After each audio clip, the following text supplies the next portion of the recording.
때는 바야흐로 2011년, 지금으로부터 딱 10년 전의 이야기입니다. 10년 전에요.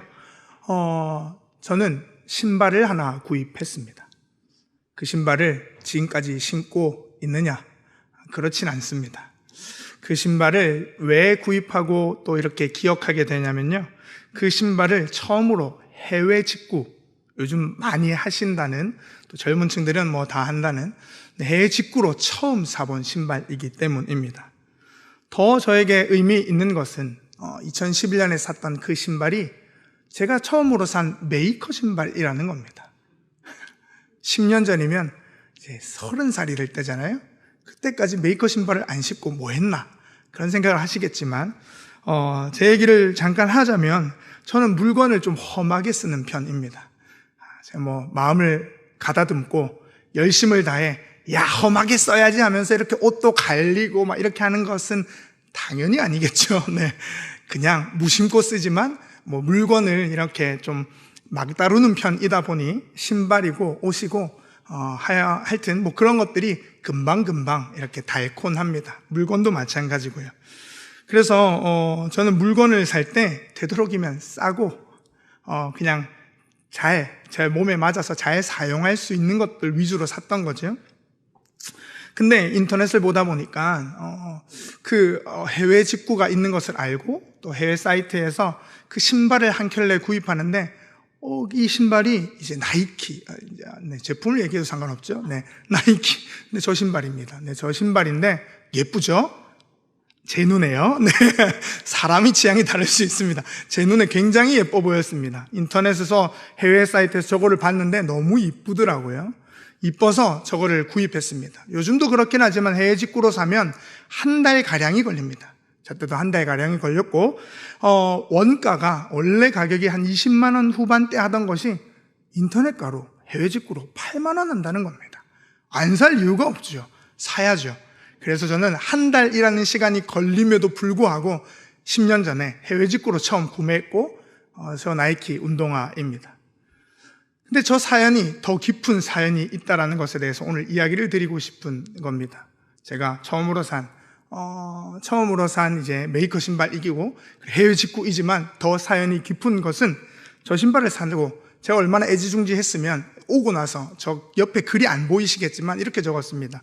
태평양을 넘어 한 달 만에 받았구나 나의 신발이요. 뭐 이렇게 적어놨거든요. 저기다가요. 네, 신발이 얼마나 좋았으면 사진까지 찍어서 페이스북에 다 올렸겠습니까? 네.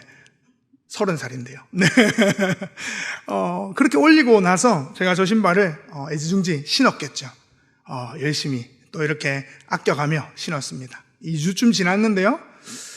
뭔가 이 발 뒤꿈치 쪽이 삐그덕 하는 겁니다. 삐걱삐걱 거리는 거예요. 그래서 에어가 터졌나? 내가 너무 험하게 신었나? 이렇게 생각하고 이걸 삐그덕 하면서 이렇게 보고 이렇게 봤는데 이게 자꾸 내려앉는 겁니다. 내려앉는 거예요. 내려앉아서 이렇게 보고 저렇게 봐도 뭔가 이상하다 이렇게 해서 자세히 살펴보니까 뭔가 문제가 있는 겁니다. 그래서 제가 그 사이트를 들어가 봤죠. 들어가서 봤는데 거기에 지금도 있지만 리뷰 글이 달려 있잖아요. 이 상품에 대한 이제 평가들이 달려 있는데 그걸 저는 그 당시에 보지 않고 샀죠. 근데 뭐라고 적혀 있었냐면 이렇게 적혀 있었습니다. 가격이 싼데 제품도 쌉니다. 짝퉁이네요. 이렇게 적혀 있었습니다. 네. 저는 20몇만 원짜리인 줄 알고 싸게 8만 원 주고 샀던 상품이 짝퉁인 줄 모르고 샀습니다. 그제서야 그 신발이 다시 보였습니다. 그 주변에 이렇게 마감 처리가 본드가 이렇게 흘러나와 있는 게 그때 보이기 시작하는 거예요. 제 눈이 이렇게 멀었던 거죠. 그 당시에 사이트를 보고 가격이 싸고 내가 갖고 싶은 물건의 디자인이 있는 상품을 보니 이렇게 획가닥 했던 것 같습니다. 짝퉁인지 모르고 진품인 줄 알고 그 상품을 사게 되었죠. 아무리 짝퉁은 멋있어 보이고 이게 똑같이 보이고 아무리 이것이 좋아 보여도 짝퉁은 짝퉁입니다. 모조품이죠. 진품이 될 수 없습니다. 오늘 이 이야기로 시작하는 것은 오늘 내용이 그런 내용을 담고 있는 본문이기 때문입니다. 다시 말씀으로 우리가 함께 보고자 하는데요. 말씀에 보면 갈라디아 교회를 향한 바울의 인사는 평범하지 않았다고 지난 시간에 말씀드렸습니다. 지난 시간에 나누었던 1절 말씀에 보면 이렇게 말씀하고 있습니다. 성경 1절에 보면요, 갈라디아서 1장 1절입니다. 사람들에게 난 것도 아니요 사람으로 말미암은 것도 아니요 오직 예수 그리스도와 그를 죽은 자 가운데서 살리신 하나님 아버지로 말미암아 사도된 바울은, 자신이 사도로 부름받은 것을 강조하지 않고 있다라고 말씀드렸습니다. 이것은 인간으로부터, 사람으로부터 시작된 것이 아니다라는 첫 서두의 바울의 인사말이며, 그를 사도로 부르신 것이 하나님으로부터 시작됐다라는 것을 강조하기 위한 첫 문구입니다. 그것을 더 확실하게 보여주는 게 4절 말씀에 있습니다. 4절 말씀도 한 번 더 보면 이렇게 말씀하고 있는데요. 그리스도께서 하나님 곧 우리 아버지의 뜻을 따라 이 악한 세대에서 우리를 건지시려고 우리 죄를 대속하기 위하여 자기 몸을 주셨으니, 그리스도께서 하나님 우리 아버지의 뜻을 따라서 우리를 건지시려고 죄를 대속하여 자기 몸을 주셨답니다. 우리 편에서 우리가 시작한 것이 하나도 1도 없다라는 말씀입니다. 우리가 시작한 것, 우리가 계획한 것, 우리가 한 것, 없는 것, 하나님 편에서 온전히 하나님의 뜻에 따라, 하나님의 계획에 따라 시작된 것이라 하는 말씀을 하고 싶은 것이죠. 그 뒤를 이어서 바울은 오늘 요즘 친구들의 표현으로 돌직구를 날립니다. 돌직구라는 것은 무거운, 즉 그들의 폐부를 찌르는, 전곡을 찌르는 말이죠. 7절과 8절인데요. 우리 다시 한 번 더 7절, 8절 말씀 읽도록 하겠습니다. 다른 복음은 없나니 다만 어떤 사람들이 너희를 교란하여 그리스도의 복음을 변하게 하려 함이라. 그러나 우리나 혹은 하늘로부터 온 천사라도 우리가 너희에게 전한 복음 외에 다른 복음을 전하면 저주를 받을지어다. 아멘. 다른 복음이 없다고 돌직구를 날립니다. 지금 갈라디아 교회는 짝퉁에 빠져버렸습니다. 누가 그들을 이렇게 만들었는지 정확하지는 나오진 않지만 오늘 7절 말씀에 어떤 사람들이 너희를 교란하여 그리스도의 복음을 변하게 했다라고 말씀합니다. 어떤 사람들이라고 하여서 그들에게 찾아온, 그들에게 가르친 어떠한 사람들을 지칭하는데, 이 이야기는 나중에 후에 또 등장하기가 더 자세한 것은 다음 시간에 보게 될 것이고요. 그리스도의 복음이 변하게 되었다는 것은 복음이 아니라는 것이죠. 다른 복음이라고 적어놨지만 다른 복음은 곧 복음이 아니라는 겁니다. 짝퉁을 진품처럼 보이게 해도 그것은 진품이 아니든 말이죠. 복음이 아닌 것입니다. 다른 복음에 대한 사도 바울의 어조는 강경하게 날아듭니다. 8절에서 보듯이 하늘로부터 온 천사라도 다른 복음을 전하면 저주를 받을지어다. 저주를 받을지어다. 편지를 쓰면서 이런 내용 쓰기 참 쉽지 않죠. 또한 말할 때도 이런 얘기 참 조심스럽습니다. 그러나 바울은 좀 전에도 말씀드렸듯이 강경한 어조로 저주를 받을 것이다. 하늘에서 온 천사라도 다른 복음을 전하면 저주를 받게 될 것이다 말하고 있는 것이죠. 그런 저주에 대한 이야기는 9절에도 반복하여 적혀 있습니다. 9절 말씀도 우리 함께 읽도록 하겠습니다. 우리가 전에 말하였거니와 내가 지금 다시 말하노니 만일 누구든지 너희가 받은 것 외에 다른 복음을 전하면 저주를 받을지어다. 아멘. 바울은 다시 한번 다른 복음을 전하면 저주를 받게 된다. 돌직구, 전곡을 찌르는 말을 강경하게 표현을 합니다. 두 번 이야기했던 것은 무엇을 의미하죠?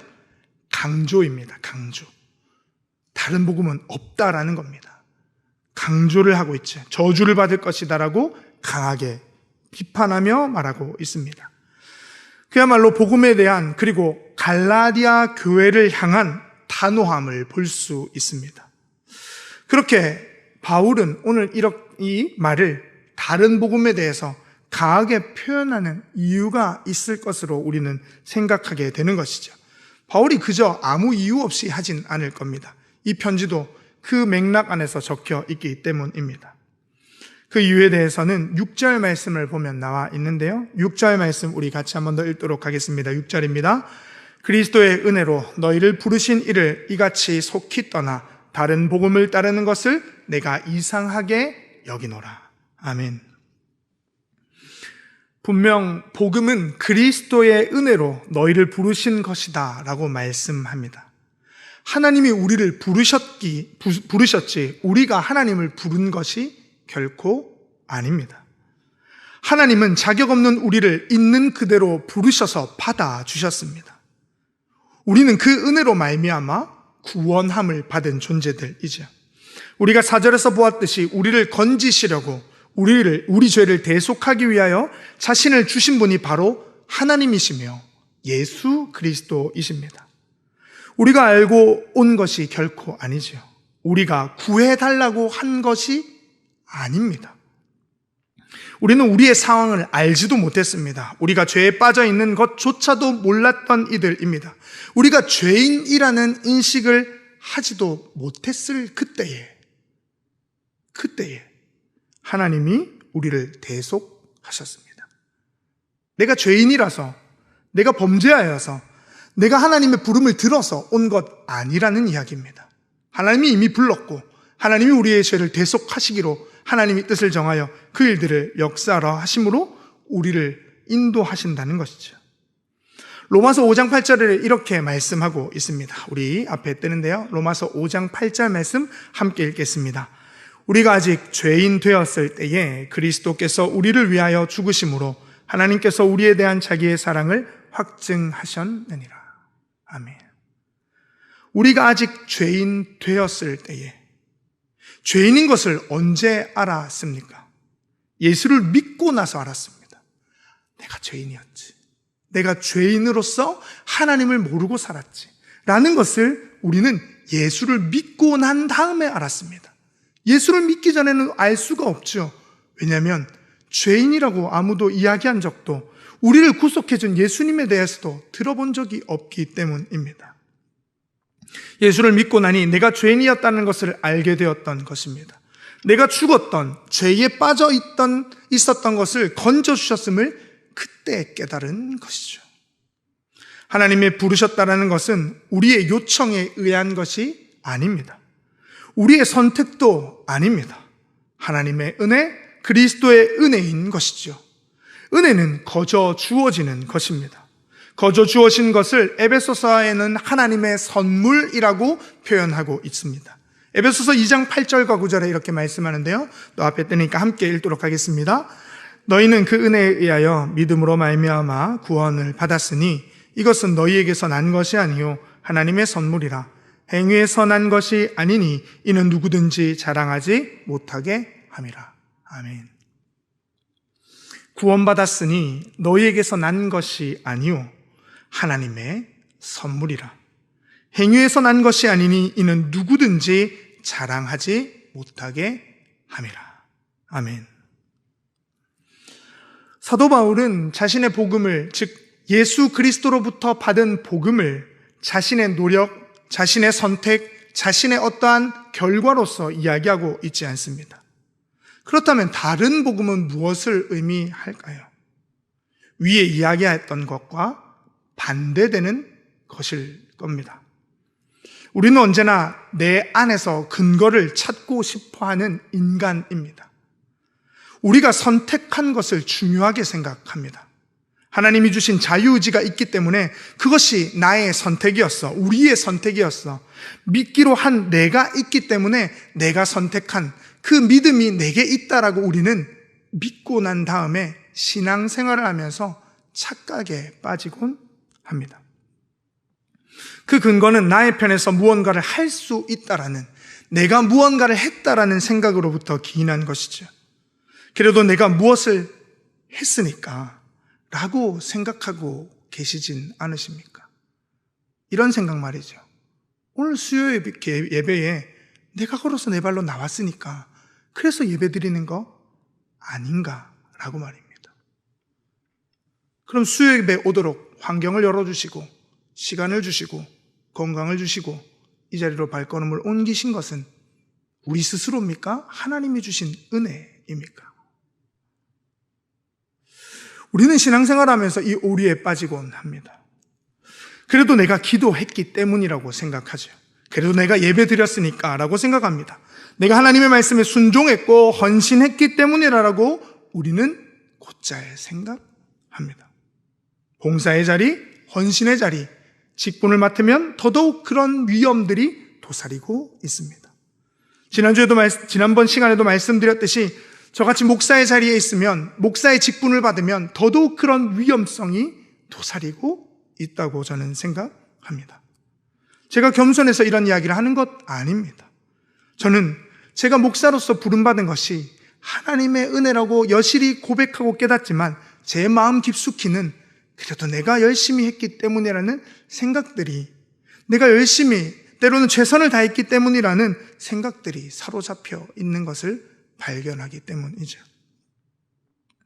그것은 하나님의 은혜가 이미 주어졌음에 깨달았다라는 것, 내가 무엇을 했기 때문에 주어진 것이 아님을 하나님은 우리에게 오늘 갈라디아서를 통하여서 말씀하고 있습니다.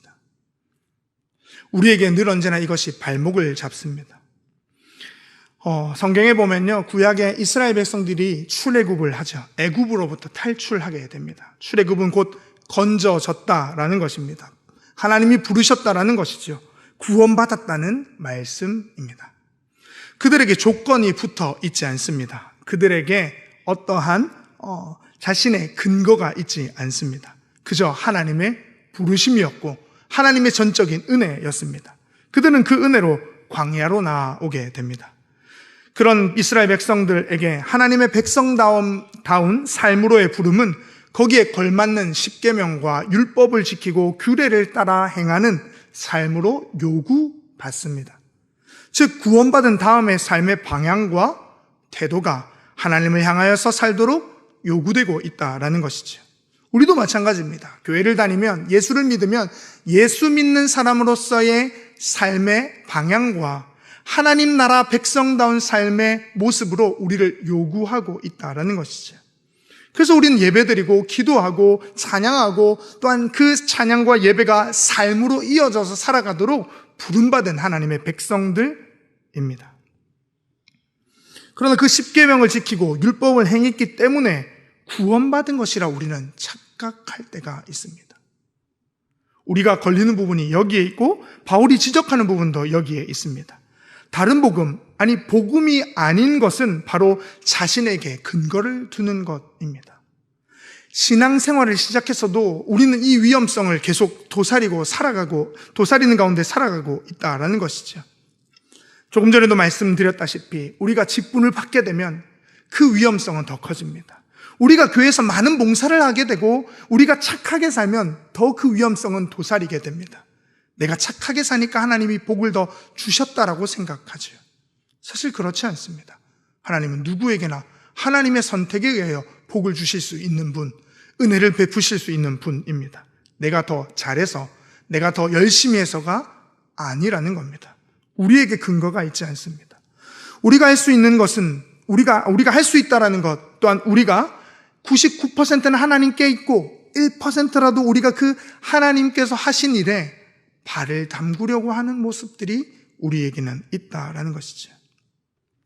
그렇게 신앙생활을 합니다. 그렇게 교회 생활, 삶으로서 예배를 드리고 살아간다고 말하고 하죠.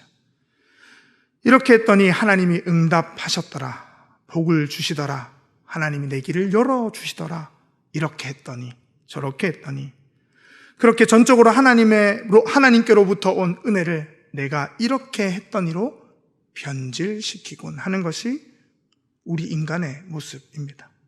죄성을 가진 인간, 우리는 그 사이에 늘 언제나 고민하며 우리 스스로 뭔가 할 수 있다라는 것을 할 수 있다고 착각하며 살아가는 것이죠. 목회자이면서 신학자인 팀 켈러는 당신을 위한 갈라디아서라는 책의 이 부분을 현대교회의 세 가지 유형으로 이렇게 다루고 있는데요. 그 세 가지를 이야기하면 이렇습니다. 첫 번째는 그리스도께 순복하고 거기에 바른 신념과 행동을 해야 한다라는 것입니다. 그리스도께 순복하고 거기에 바른 신념과 행동을 해야 된다. 그것은 무슨 의미죠? 내가 구원받고 행위로서 내 삶을 더 열심히 보여줘야 한다는 것입니다. 그것이 구원을 이루는 것과 연결되어 있다라고 이야기하는 겁니다. 두 번째는 사랑하며 착하게 사는, 사랑하고 착하게 사는 한 믿음의 내용은 별로 중요하지 않다라는 겁니다. 착한 사람이 되면 된다는 겁니다. 선한 사람이 되면 된다는 겁니다. 그러나 이것에서 오류가 있습니다. 이것은 자유주의 신학적인 관점에서인데요. 자유적인 신학적인 관점에서 내가 착하고 선하기만 하면 된다라는 의식은 곧 예수 그리스도 없이도 될 수 있다라는 것이죠. 첫 번째 이야기했던 부분들은 내가 열심히 노력하기만 하면 된다라는 것과 연결되어 있고, 두 번째 부분은 내가 착하기만 하면, 내 본질이, 내 성격이, 내 모습이 그렇기만 하면 된다라는 겁니다. 세 번째는 복장이나 관습, 형태 등의 작은 차이조차 용납하지 않는 것. 목사는 이래야 되고, 장로는 이래야 되고, 권사는 이래야 되고, 교회 나올 때 복장은 이래야 되고, 교회는 이래야 되고 라고 규정 지어놓은 형식과 틀에 얽매여 있는 것, 그것이 곧 우리의 노력으로 하나님께 나아갈 수 있다라고 생각되는 잘못된 관점이라는 겁니다. 이 세 가지에 우리는 다 걸려 있다라고 저는 생각합니다. 내가 착하게 행하면, 때로는 하나님의 말씀을 열심히 행하고 살아가면, 도덕적으로, 윤리적으로, 율법적으로 바르면이라고 생각이 들고, 때로는 우리의 겉으로 보이는 모양새와 방향과 내가 갖추어져 있는 것들이 바르면이라고, 그것들이 다 구원과 때로는 신앙생활과 연결되어 그것이 곧 나인 양 착각하며 살아가는 것이죠. 이러한 것은 복음, 구원을 받은 후 우리에게 찾아오는 방식들이지 이것이 구원과 연결될 수 없다라고 오늘은 바울은 이야기하는 것입니다. 그러나 이 방식이 곧 구원과 연결되어서 우리의 모습을 보여야, 우리가 이런 삶의 태도를 취해야, 내가 이렇게 바뀌어야 한다라는 것으로 구원과 연결짓는 것은 다른 복음이 아니다 말입니다. 바울은 10절에 이렇게 말씀합니다. 우리 마지막으로 10절 말씀인데요, 함께 읽도록 하겠습니다. 이제 내가 사람들에게 좋게 하랴 하나님께 좋게 하랴 사람들에게 기쁨을 구하랴 내가 지금까지 사람들의 기쁨을 구하였다면 그리스도의 종이 아니니라. 아멘. 사람들에게 좋게 하랴 하나님께 좋게 하랴 사람들에게 기쁨을 구하랴 그러했다면 나는 그리스도의 종이 아니라 말하죠. 바울은 자신의 행한 것, 자신이 할 수 있는 것에 근거를 두지 않았습니다. 그것은 모두 다 하나님으로부터 시작된 것이지 나는 그저 그리스도의 종이다라고 고백하는 것이죠. 그리스도의 종은 그리스도에게 매인받은 존재라는 겁니다. 자신의 의지와 자신의 노력으로 된 것이 없다라고 고백하는 것이죠.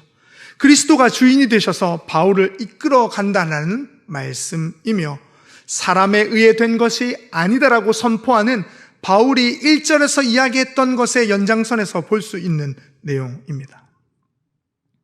서두에서 말씀드렸던 것 기억하십니까? 짝퉁 말입니다. 짝퉁은 진품이 아닙니다. 아무리 비슷하고 똑같다고 해도 그것은 결코 진품이 될 수 없습니다. 복음도 마찬가지입니다. 유사한 복음은 없습니다. 다른 복음은 없습니다. 복음이 아닌 것입니다. 그러하게 우리가 신앙생활을 하면서 착각과 우리의 사단의 꾀임과 올무에 빠지는 것, 오늘 갈라디아 교회가 빠져있는 다른 복음은 복음이 아닌 것이죠. 자신들이 행위와 노력에 의해 아니면 자신이 행한 어떠한 결과에 의해 구원받으려는 태도, 방향성, 때로는 그것으로 인하여서 내가 그리스도인다워질 수 있다라는 것은 결코 복음이 아닙니다. 우리는 이미 그리스도인이 되었습니다. 믿으십니까? 여러분들의 노력의 여하에 의해서 결정되는 것 아니라 하나님이 우리를 부르셨습니다. 하나님이 부르심이 중요하지 우리의 선택과 우리가 행하는 어떠한 결과가 중요하지 않습니다. 저희 집에 제 아들이 있죠. 제 아들은 김온유라는 아들입니다. 그 아들이 제가 아무리 망나니 짓을 하고 아무리 집에서 소란을 피우고 뛰어다녀도 제가 이제 너는 내 아들이 아니야 라고 한다 할지라도, 그 아들이 말썽을 피우고 나는 이제 아버지의 아들이 아닙니다 라고 이야기할지라도 그 아들은 누구 아들이죠? 제 아들입니다. 딴 데 가서 김 목사님 아들이시 이렇게 얘기하지 또 다른 사람 이야기하지 않습니다. 우리도 마찬가지입니다. 하나님이 불러서 그리스도인이 된 것이지 우리가 어떠한 노력을 해서 우리가 어떠한 삶을 살아서 예수 그리스도를 잘 믿어서가 아니라는 겁니다. 오늘 갈라디아 교회가 빠져있는 다른 복음은 여기에 있습니다. 왜냐하면 그게 자신을 드러낼 수 있고 그것이 자신을 만족시켜 주기 때문입니다. 거저 받았다고 하면 뭔가 깨림칙하고 나라는 존재가 드러나지 않는 것 같고 존재를 확인할 길이 없기 때문이죠. 그러나 우리의 존재는 우리의 노력으로 확인되어지지 않습니다. 하나님의 말씀으로 확인되어지는 것이죠.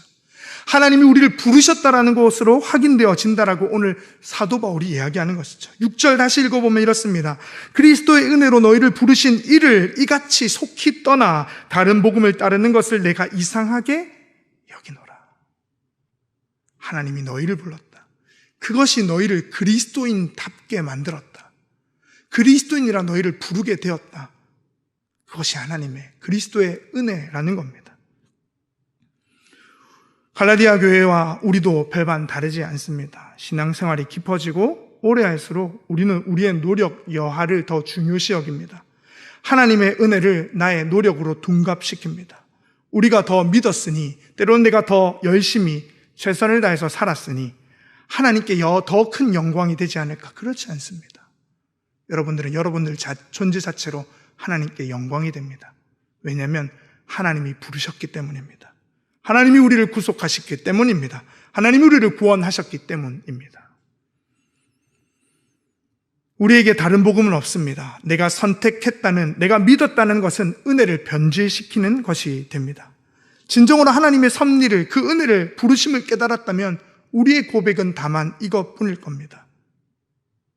하나님, 제가 한 것 하나도 없습니다. 저를 구원하여 주셔서 감사합니다. 그리스도를 따르는 삶을 살게 해준 것이 하나님의 은혜입니다. 그 부르심에 오늘도 주님의 손에 붙들려 살아가길 원합니다. 그 은혜의 복음을 삶으로 더 깊이 깨닫고 살아가는 우리 모든 성도님들 될 수 있기를 간절히 소망합니다. 이 시간 우리 함께 찬송하기를 원합니다. 우리 은혜라는 찬양인데요. 요즘 우리가 많이 불렀던 찬양이죠.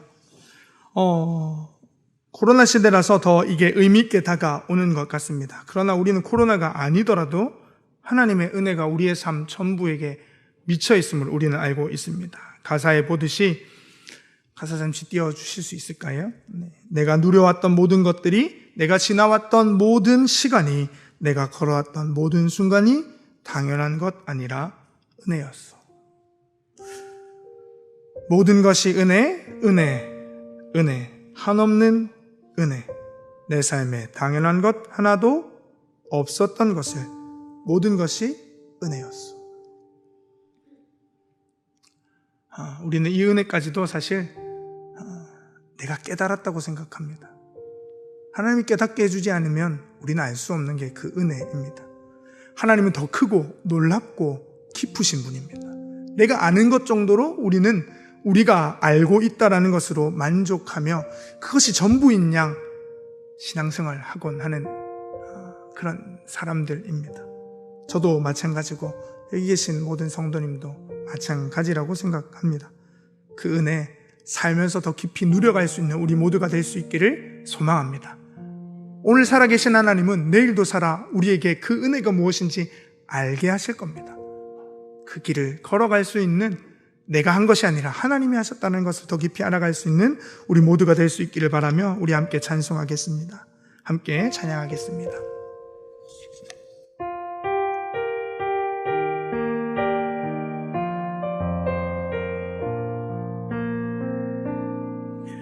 내가 누려왔던 모든 것들이, 내가 지나왔던 모든 시간이, 내가 걸어왔던 모든 순간이 당연한 것 아니라 은혜였소. 아침 해가 뜨고 저녁에 노을, 꽃향기와 가을의 열매, 변하는 계절의 모든 순간이 당연한 것 아니라 은혜였어. 모든 것이 은혜,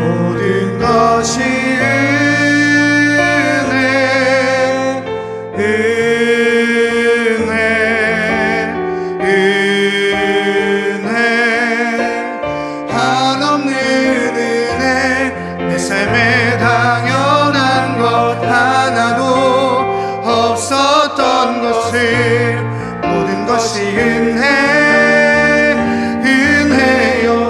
내가 이 땅에 태어나 사는 것, 내가 이 땅에 태어나 사는 것,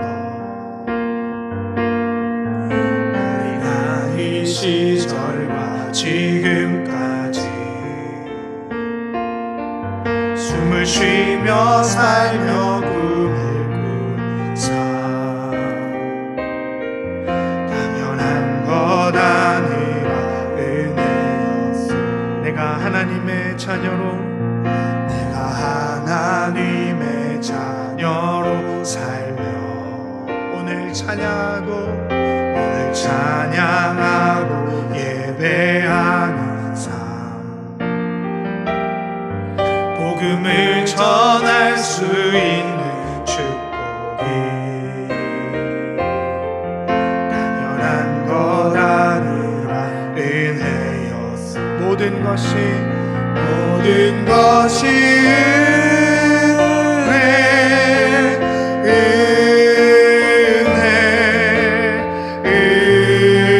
은혜, 한없는 은혜. 내 삶에 당연한 것 하나도 없었던 것을, 모든 것이 은혜여. 모든 것이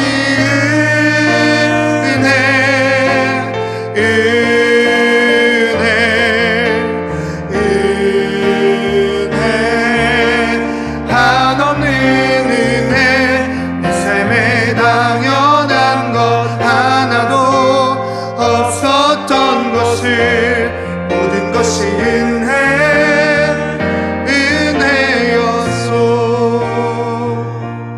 같이 기도하기를 원합니다. 오늘 바울은 강경하게 갈라디아 교회에게 다른 복음은 없다라고 말하고 있습니다. 복음으로 둔갑된 다른 것은 우리가 구별하기 쉽지 않습니다. 제가 지난 시간에도 말씀드렸듯이 구별하기 쉽고 가려나기 쉬우면 사도 바울이 이렇게 강경하게 적지 않았을 겁니다. 우리에게 쉽게 찾아온 모조품과 같은, 짝퉁과 같은 그 다른 복음은 우리를 신앙생활이라고, 믿음의 생활이라고 착각하게 할 만큼 우리 깊숙이 그것이 하나님을 믿는 것인 양 착각하게 하는 것들입니다. 우리 내면에 그런 것들이 분명히 있습니다. 하나님 아니고 나 자신에게 근거를 둔 것, 나 중심적으로 신앙을 당겨와서 하나님이 하신 은혜와 하나님이 베풀어 주신 그 구원과 하나님이 부르신 그 부름을 왜곡하여 내가 그래도 이렇게 한 것, 내가 그래도 열심을 다한 것들, 그것이 곧 구원을 이루어낸 것인 양, 때로는 내가 신앙생활을, 믿음의 생활을 할 수 있는 것인 양 착각하게 만드는 것들이 우리에게 있지 않냐는 것이죠. 우리 시간 함께 기도하기를 원합니다. 하나님, 내 마음 깊숙이, 또한 내 삶 깊숙이, 내 신앙생활과 신앙생활 깊숙이 찾아온 그 위험성들, 오늘 사도 바울이 다른 복음이라고 말한 그것이 내 속에 있는 것은 아닌지, 내 삶의 곳곳에 덕지덕지 붙어 있는 것은 아닌지 생각하며 또한 주님께 고백하며 이 시간 기도하며 나아가기 원합니다. 기도하겠습니다. 살아계신 아버지 하나님, 우리는 하나님 아버지께서 말씀하신 갈라디아 교회에 그 강경하게 말하고 있는 다른 복음, 내가 말하고 때로는 내가 살아내는 것 같은 그 아버지 하나님 그 복음이 아버지 말 나인 양 착각하고 살아가는 것은 아닌지, 아버지 하나님 내가 맡은 직분과 삶의 태도와 방향성과 내가 가지고 있는 것들이 곧 내가 구원을 이루어낸 것처럼 착각하고 있는 것은 아닌지, 믿음의 생활을 하는 것이 내가 그렇게 의지적으로 뭔가를 계획하고 가지고 있기 때문이라고 착각하고 있는 것은 아닌지, 변질하고 있는 것은 아닌지 우리로 알게 하여 주옵소서. 아버지 하나님, 그것이 우리 신앙 깊숙이 아버지 하나님 모조품같이, 아니 진품과 가려내기 어려울 정도로 우리 깊숙이 찾아와 우리를 뒤흔들어 놓고 하나님 앞에 나아가 우리는 결국 그것이 내가 하나님을 더 깊이 만났고 체험하였고 하나님을 따라 믿음을 따라 살아왔던 아버지 하나님 것이라고 하나님께 고백하고 있는 것은 아닌지, 하나님의 은혜를 망각하고 우리는 그것들을 우리 것인 양 착각하고 있는 것은 아닌지 고백하게 하여 주시고 깨닫게 하여 주옵소서. 하나님 아버지, 우리는 그것들이 가득하여 더욱더 주님 아버지 우리에게 진중함을, 때로는 주님 아버지 우리 스스로를 더 아버지 말 더 가혹함으로 아버지 하나님 만들어가고 있는 것은 아닌지 우리 스스로를 돌아보며 아버지 하나님 주님 앞에 우리 한 번 더 기도하기를 원하는데요, 이 시간 위임 목사님께서 또 영성 리트레스로 또한 주님의 은혜를, 또한 하나님께서 베풀어 주신 강건함을 또한 채우고 있는 시간들을 보내고 계십니다. 하나님 아버지께서 그 시간 속에 함께하여 주시고 강건히 우리 위임 목사님 붙들어 주시고, 또한 우리 교육자들도 그렇게 인도해 달라고 함께 이 시간 기도해 주시길 부탁드립니다. 함께 기도하겠습니다. 살아계신 아버지 하나님, 위임 목사님 붙들어 주시고 아버지 정말 지금 영성 리트레스로 아버지 정말 주님 아버지 주님께서 채워가시는 은혜와 또한 주님 아버지께서 그 영육의 강건함을 붙드시는 점이 있습니다. 아버지 하나님께서 인도하여 주셔서 이 시기를 지나고 또한 하나님께서 베풀어 주시는 은혜를 따라 하나님께 고백되어지는 대로 또한 주님 아버지 돌아오셨을 때 더 큰 은혜 속에 아버지 정말 귀한 사명들을 감당해 갈 수 있도록 붙들어 주시고, 또한 주님 아버지 교육자들도 붙들어 주셔서 그 은혜와 또한 주님 아버지 붙들어 주시는 영육의 강건함으로 세워질 수 있도록 주님 아버지 붙들어 주시고 함께하여 살아계신 아버지 하나님, 우리는 하나님의 은혜로 구원받은 하나님의 백성들입니다. 내가 그렇게 살고 있기 때문에, 내가 열심을 다하고 최선을 다했기 때문이 아닙니다. 그것은 은혜 받았기 때문에 당연히 우리가 그렇게 살아가도록 부름받은, 그래서 그 방향으로 살아가도록 우리를 이끄시는 하나님의 은혜와 손길인 줄 믿습니다. 내가 노력해서 얻은 구원도, 내가 열심을 다하여서 살아갈 수 있는 삶도 아님을 고백하게 하여 주옵소서. 우리가 이것들을 더 깊이 묵상하고 나아간다면 하나님께 고백할 수 있는 단 한 가지 말은, 주님, 제가 한 것 하나도 없고 하나님이 주신 은혜뿐입니다. 주님 감사합니다 라고 고백할 수 있는 우리가 있게 하여 주시옵소서. 그렇게 될 때 우리는 하나님이 주신 은혜로 넉넉하여질 줄 믿습니다. 누군가가 비교하여서 살아가는 인생이 아니라, 누군가와 더 내가 훌륭하다는 것을 인정받아서 사는 삶이 아니라, 하나님으로부터 받은 구원, 부르심, 그 건지심이 나를 이곳에 있게 하셨다라는 그 은혜 속에 감사가 넘쳐나고 사랑이 넘쳐나는 우리의 삶이 될 줄 믿습니다. 그 삶으로 살아가는 우리 모든 양정교회 성도님들 되게 하여 주시고, 대림절기를 보내는 우리에게 강림하신 아기 예수님으로 강림하신 그 예수 그리스도를 생각하며 다시 오실 예수 그리스도를 또한 기대하며 살아가는 우리가 되게 하여 주옵소서. 모든 말씀 우리 구주 예수 그리스도의 이름으로 기도드립니다. 아멘.